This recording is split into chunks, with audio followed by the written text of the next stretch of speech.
अगर market 50 day moving average के ऊपर या 21 डे मूविंग एवरेज के ऊपर अगर जब जाता है तब स्विंग ट्रेडिंग बहुत सक्सेसफुली आप कर सकते हैं। यहाँ से ये जब यहाँ आएगा ना, यहाँ से कुछ टाइम बिताकर जो ऊपर जाएगा ना, तो यहाँ बनता है हमारा बाइंग इस जोन पे। स्विंग ट्रेड अगर लंबे समय तक होल्ड करना है तो निफ्टी 21 डेज के ऊपर ट्रेड करनी चाहिए।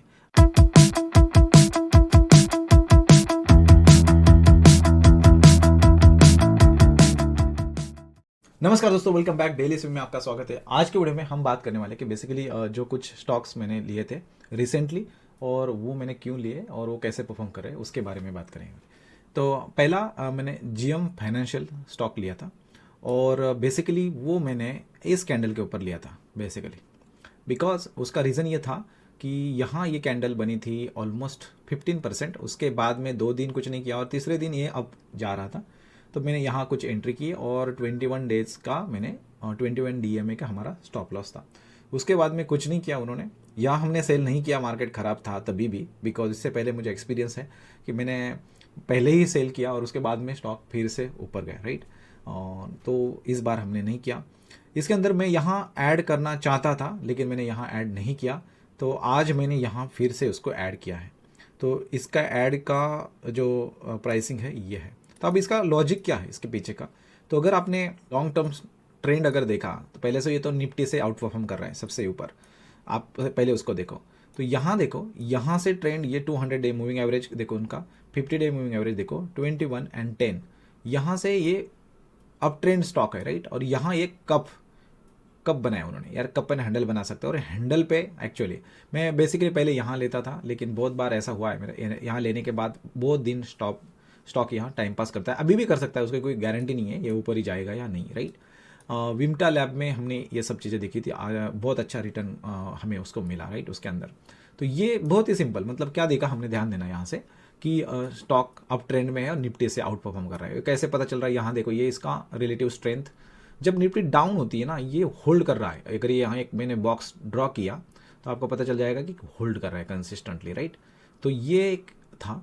तो आज मैंने फिर से दोबारा एंट्री कर दी, दोबारा मतलब पहली एंट्री वैलिड है, दूसरी भी एंट्री और ऐड किया इसके अंदर हमने, और अब इंतज़ार कर रहे हैं। दूसरा स्टॉक मैंने जो लिया उसका नाम है ट्रांसरेल लाइटिंग। यहाँ देखो, हमने बोला था कि 21 डेज मूविंग एवरेज ये होल्ड कर रहा है।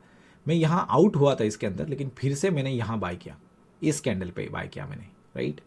तो यहाँ मेरी बाइंग है और आज ये अच्छा परफॉर्म कर रहा है ये स्टॉक, राइट, 2%। और हमारा एक्सपेक्टेशन ये है कि ये रेजिस्टेंस तोड़कर ऊपर जाने की, लेकिन ये कब जाएगा हमें नहीं पता। लेकिन हमें सिर्फ ये इतना पता है कि इस लाइन के नीचे या मैं 50 डे, राइट, या ये जो स्विंग है। तो अगर अभी भी देखा तो हमारा स्टॉप लॉस कितना बनता है, अगर आज भी जो भी कुछ ले एंटर थे 5%, 5.4%, तो दैट्स एक्सेप्टेबल, राइट। इतना स्टॉप लॉस तो होता है, 7-8% से ज़्यादा आपका स्टॉप लॉस नहीं होना चाहिए, राइट। तो ये एक चीज़ थी। तो इसमें लॉजिक क्या है, तो ये तो आईपीओ है, आप लोगों को पता है। अगर मैं वीकली पे जाता हूँ तो मैंने बहुत बार बोला इसके अंदर कि यहाँ ध्यान रखना, ये ऐसा कप और एक हैंडल, और यहाँ ही वो स्टॉक ट्रेंड में जाने की कोशिश कर रहा है। लेकिन यहाँ रेजिस्टेंस है, तो वी आर एक्सपेक्टिंग दैट कि वो ये रेजिस्टेंस तोड़े और ऊपर जाए। पता नहीं है, एक बार यहाँ से जाकर, बहुत बार ऐसा होता है जो मैंने आप जितना ये देखोगे, ऑब्जर्व करोगे, जैसे कि यहाँ गए, लेट मी शो यू, यहाँ से गए, यहाँ ये रेजिस्टेंस पे यहाँ टाइम पास करिए, यहाँ हायर हाई बनाकर फिर से यहाँ गया, फिर ये ऐसे कर ये फिर ऐसे ऊपर जाएगा। ऐसे भी होते हैं। या एक मैं और एक स्टॉक दिखाता हूँ आपको, उसके अंदर भी आपको पता चल जाएगा कि बहुत स्ट्रॉन्ग स्टॉक, ये ज़्यादा दिन होल्ड नहीं करते, ऊपर जाते हैं, राइट। तो ये एक अच्छा स्टॉक है, तो इसके अंदर एक मेरी पोजीशन है। उसके बाद में एक्मे सोलर, तो आप लोगों को दिखाता हूँ मैं एक्मे सोलर। इसके अंदर मैंने एक पोजीशन ली आज ही, और इसके पीछे का भी बहुत अच्छे एक लॉजिक है कि ये भी एक आईपीओ है बाय द वे। अगर वीकली पे गए तो आपको क्या लगता है, एग्जैक्ट सेम स्ट्रेटजी क्या है। यहाँ एक कप है और इसका हैंडल है, और ये हैंडल पे बाय कर रहे हैं, इसके नीचे नहीं जा रहा है stock, that is very good. ये वीकली पे है, तो वीकली पे जो रेजिस्टेंस है ना, ये वाली लाइन जो मैंने ड्रॉ की है, टेक्स्ट बुक बाइंग तो तभी होगी जब ये इसके ऊपर जाएगा, राइट। अभी देखो वहाँ से सेलिंग आ रही है, लेकिन मेरी बाइंग जो है वो मैंने आज इसके यहाँ की थी, ओके। बिकॉज इसके पीछे देखो लॉजिक है, 1 2 3 4 5 दिन का उन्होंने हाई तोड़ा और स्टॉक ऊपर जाने की कोशिश कर रहा है, यहाँ से सेलिंग आ रही है। लेकिन अगर आप यहाँ लेते हो तो आपका स्टॉप लॉस बहुत ही छोटा होता है। देखो आपका स्टॉप लॉस ये रहेगा, मैंने बेसिकली 270, ये भी 274, तो 270 5% का, आप चाहो तो यहाँ भी रख सकते हैं। लेकिन एक्सपेक्टेशन ये है कि अगर ये आज नहीं भी टूटा तो एक्सपेक्टेशन ये है कि पता तो किसी को नहीं होता ना कब ऊपर जाएगा, राइट। तो एक्सपेक्टेशन ये है कि जब ये इसका लो तोड़ेगा तब हम आउट हो जाएंगे। और थोड़ा सा बफर रखना हमेशा। बहुत बार क्या होता है कि स्टॉक जो भी प्रीवियस स्टॉप लॉस लेने के लिए वहाँ जरूर आता है, मान चलो एग्जैक्टली अगर आपने 280 या ऐसा कुछ स्टॉप लॉस, थोड़ा सा बफर रखो, थोड़ा सा 4-5 रुपये का, राइट। तो आज ये एक्सपेक्टेशन अच्छा है कि इन्होंने कितने बार ट्राई किया है, अगर आपने देखोगे ना तो यहाँ एक बार ट्राई किया, यहाँ एक बार ट्राई किया, राइट, यहाँ एक बार ट्राई किया, फिर यहाँ 2 बार ट्राई किया, आज भी ट्राई कर रहा है। तो मतलब stock want to go up, right. तो लेकिन कब जाएगा हमें नहीं पता, हमें सिर्फ पता है कि नीचे अगर आएगा तो इसके नीचे। अभी आज की कैंडल ये देखो, बात करते करते ऑलमोस्ट 4.5-5% की कैंडल बनी है और ये स्ट्रॉन्ग देखो स्टार्ट हुई इसकी, राइट। मतलब यहाँ से जैसे ये स्टार्ट हुआ तो बायर ही बायर है, कोई सेलर नहीं है इसके अंदर, राइट।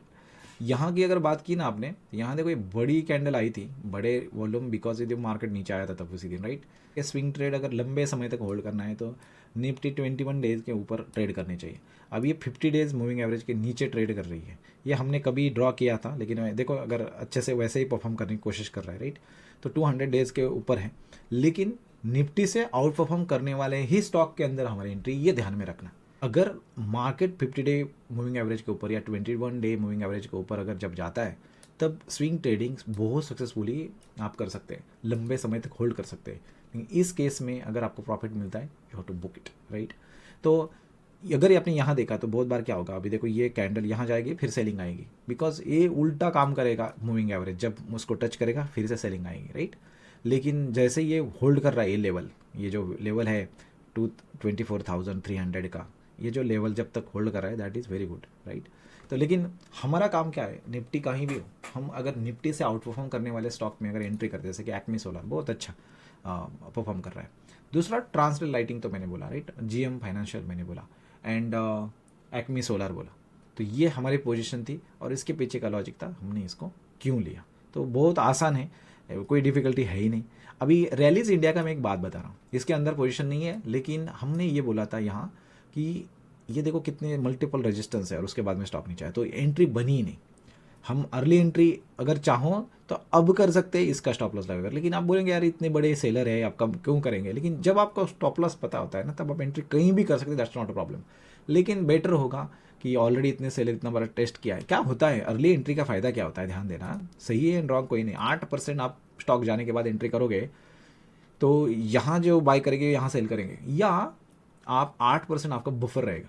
आप मुझे बताओ, जब बड़ी सेलिंग आई, जब मार्केट डाउन था, यहाँ देखो ऊपर, यहाँ मार्केट डाउन था और बड़ी बड़ी कैंडल बनी, वॉल्यूम कोई इतना स्ट्रांग नहीं थे नीचे, लेकिन क्या हुआ कि उसको अभी वो तोड़कर ऊपर जा रहा है, यहाँ सेलर बैठे हैं, तो यहाँ तक आने के लिए उसको स्ट्रगल लग सकता है, 2-4 दिन 5 दिन भी लग सकते हैं। लेकिन अगर यहाँ बाय किया, देखो जब बाय यहाँ करते हैं ना तो स्टॉप लॉस सिर्फ आपका ये होता है, ये करंट ला यहाँ 4.5% का।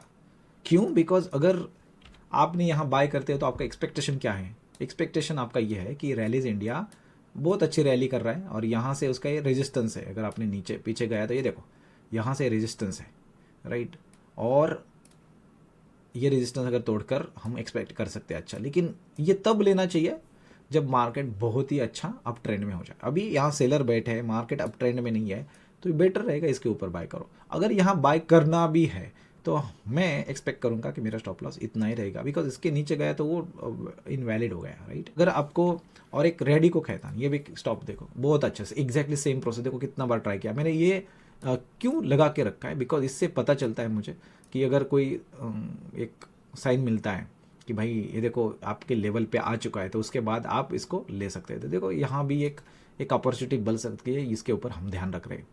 तो कितने सारी स्टॉक के बाद मैं कर रहा हूँ, जब मार्केट के हिसाब से वो स्टॉक, जब आप देखोगे वीडियो उसके बाद में नीचे भी हुआ होगा, ऊपर भी गया होगा, लेकिन लॉजिक इसके पीछे का ये होता है क्यों लेना है। इसको प्रोटेक्ट करने के लिए हमारे पास होता है स्टॉप लॉस। एक अच्छा जो ट्रेडर होता है उनको सिर्फ पता होता है कि डाउन साइड, हमें सिर्फ डाउन साइड कंट्रोल करनी है, बाकी की अप साइड ऑटोमेटिकली कंट्रोल होगी स्टॉक के साथ। अभी विमटा लैब का हम एग्जाम्पल लेते हैं, जिसका हमने जिक्र किया था, हम इसका स्क्रीनशॉट कहीं लगाएंगे दिखाएंगे आपको। तो बेसिकली यहाँ हमारी एक बाइंग थी, यहाँ एक बाइंग थी, ये बाइंग बहुत ही अच्छी हुई। इधर कोई बाइंग किया था हमने इस हाई तोड़ने के बाद, और उसके बाद में ये देखो स्टॉक अभी भी 16% पहले दिन और दूसरे दिन अभी भी 4-5%। तो इसके अंदर मैंने 50% सेल किया है, लेकिन 50% हम छोड़ दे सकते हैं अभी, उसमें कोई प्रॉब्लम ही नहीं है, राइट। अगर लॉस अब का कितना होगा, आपने 50% अगर किया तो आपके पास रूम है, अब उसको छोड़ सकते हैं।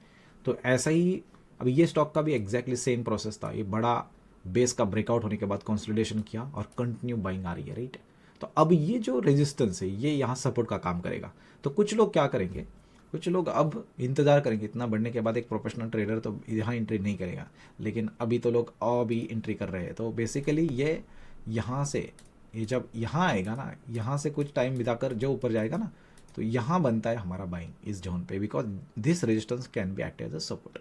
और अगर ये नीचे आता है तो बेसिकली ये जो लाइन्स है ये भी ऐसे ऊपर जाएगी और इसको सपोर्ट। तो आपको 10 एंड 21 डेज के ऊपर ही स्टॉक को बेसिकली लेना चाहिए। ये अगर ध्यान में रखो, इस टोटल वीडियो का मकसद ये है कि यहाँ देखो ये 21 डे को फॉलो कर रहा है। जब ये 3 कैंडल बैक टू बैक बनी तो यहाँ एंट्री कर कुछ फायदा नहीं। आप सोचो थोड़ा सा, यहाँ जिन्होंने एंट्री की होंगी इस लाइन पे, यहाँ जिन्होंने एंट्री की होगी, तो इनका देखो ये क्या हुआ होगा। तो इनको इंतजार करते हुए कोई ये तो इंतजार किया, लेकिन यहाँ से नीचे गया तो और इंतजार करते करते कितना लॉस हो जाएगा उनका, राइट। लेकिन कभी भी 10 डेज या 21 डेज के नज़दीक जितना आप बाय करोगे ना, उतना वो अच्छा होगा। 10 डेज थोड़ा फास्ट होता है, 50 डेज स्लो होता है और 21 डेज मूविंग होता है, मतलब थोड़ा एवरेज होता है। सबके हाई तोड़कर ऊपर जाने की कोशिश करता है ना, तो आप एक स्ट्रैटेजी बना सकते हैं कि आपको एंट्री करनी होता है। जो होगा वो होगा आपका। अभी देखो मान चलो इस कैंडल के अंदर जब हमने लिया तो स्टॉप लॉस ये होगा, ये इतना सा, ये कंसोलिडेशन या 21 में 50 डेज, राइट। आपको अगर सेफ अगर कभी भी ट्रेड करना है तो आप इस जो लाइन ऑलरेडी ड्रॉ करके रखी है मैंने, राइट, बिकॉज ये पूरा एक कंसोलिडेशन है। स्टॉक एक स्ट्रॉन्ग स्टॉक फिर से कंसोलिडेशन में नहीं आता। ये विलियम ओनेल ने how to make money in stocks इसके अंदर बोला है, राइट। लेकिन अभी फिलहाल आप ऐसे स्टॉक के ऊपर फोकस करो जो मार्केट को आउट परफॉर्म कर रहे हैं। So that's is for this video guys, and मिलते हैं नेक्स्ट वीडियो में। Bye bye.